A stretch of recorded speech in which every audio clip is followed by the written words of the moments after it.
এই যে 17 বছর যে স্বৈরাচার শেখ হাসিনা যাদেরকে ব্যবহার করে তারা জোর করে ক্ষমতায় বসেছিল, ওই লোকগুলি অনেকেই দেশের বাইরে পালিয়ে গেছে, আবার অনেকেই লুকিয়ে আছে, ঘাপটি মেরে বসে আছে, আবার অনেকেই আছে কিছু লোকের সহযোগিতা নিয়ে তারা বিভিন্ন রাষ্ট্রীয় প্রতিষ্ঠানে এখনো স্থানে বহাল রয়েছে।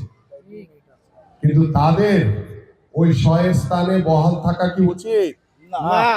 তাদের কি সেই স্থানে বহাল থাকা উচিত?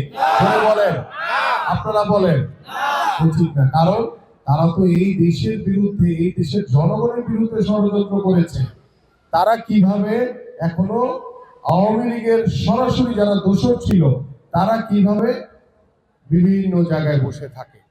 আমরা বারবার অন্তর্বর্তীকালীন সরকারের কাছে আহ্বান করছি যে দ্রুত সময়ের ভিতরে সেই স্বৈরাচারের যারা দোষর রয়েছে, যারা বিভিন্ন রাষ্ট্রীয় প্রতিষ্ঠানে এখনো বসে আছে, তাদেরকে দ্রুত সময়ের ভিতরে অপসারণ করুন, তাদেরকে নির্মূল করুন, তাদেরকে আইনের আওতায় এনে জাতির সামনে বিচার করুন।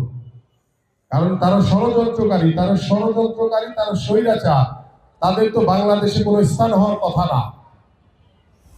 কিন্তু কিছু লোকের সহযোগিতা নিয়ে তারা এখনো স্থানে বসে আছে। এই জন্য এটার দায়ভার কিন্তু আমাদের এই অন্তর্বর্তীকালীন সরকারকে নিতে হবে। কারণ আমরা আরেকটি কথা বারংবার বলছি যে বাংলাদেশের মানুষ ভোট দিতে চায়, গত 15 বছর ধরে তারা ভোট দিতে পারে নাই। বাংলাদেশের মানুষ এদেশের জনগণের সরকার চায়। আপনাদেরকে দায়িত্ব দেওয়া হয়েছে, আমরা আপনাদেরকে সহযোগিতা করছি, এদেশের সাধারণ মানুষ আপনাদেরকে সহযোগিতা করছে।